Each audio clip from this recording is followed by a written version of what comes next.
Fear has stopped more dreams than failure ever has.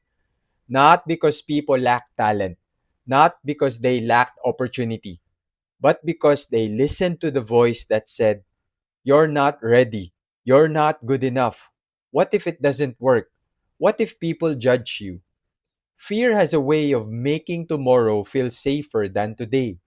It convinces us that waiting is wisdom, that staying comfortable is security, that avoiding risk is the safest way to live.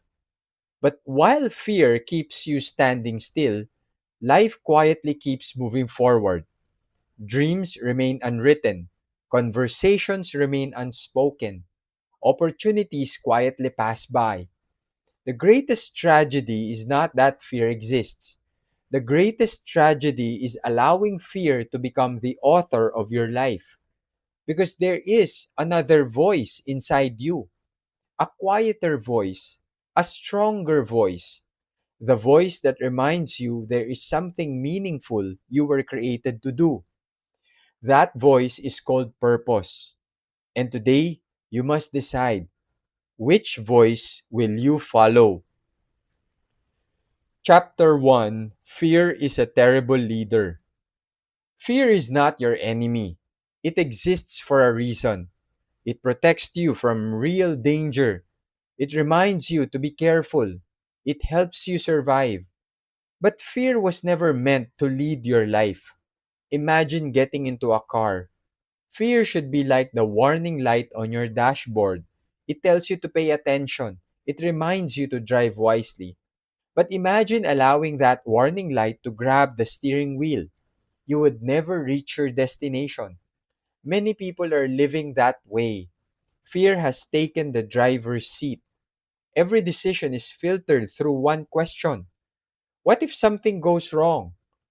A better question is, what if something goes right? Fear should inform your decisions. It should never control them. Chapter 2: The Bridge You Cannot See Across. Imagine standing before a long bridge covered in thick fog. You cannot see the other side.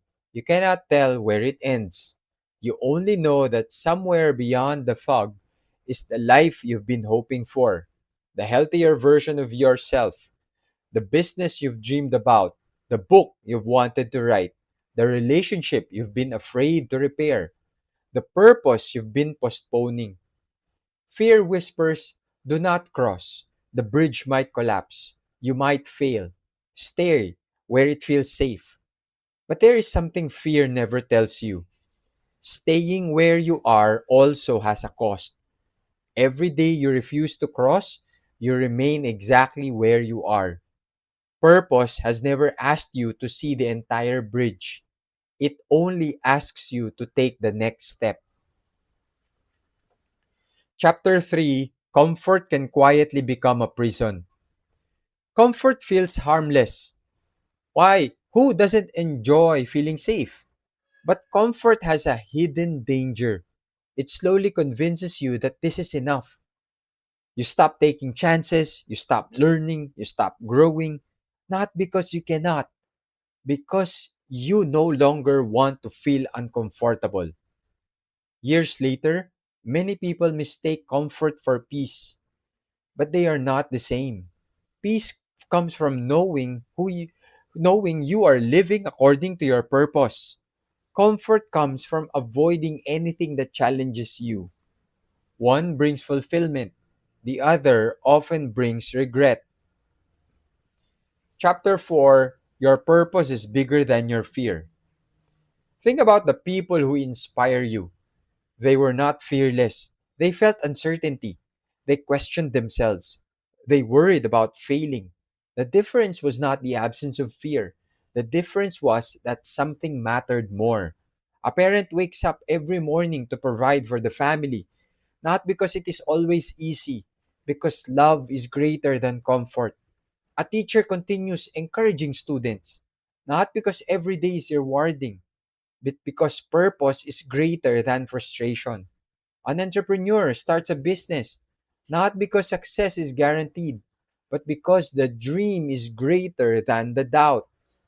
Purpose does not remove fear. It simply gives you a reason to keep walking. Chapter 5: Courage comes before confidence.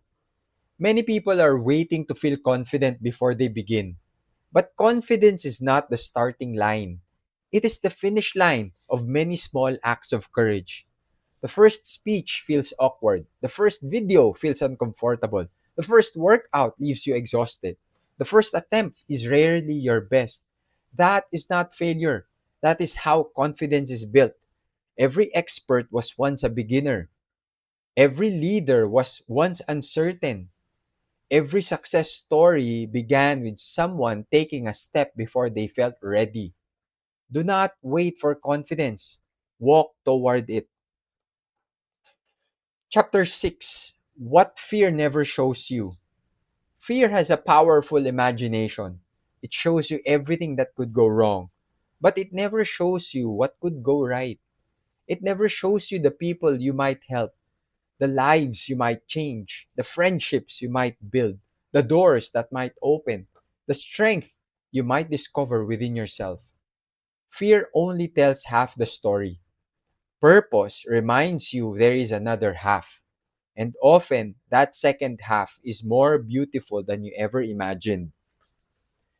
Chapter 7: Let Purpose Have the Final Word.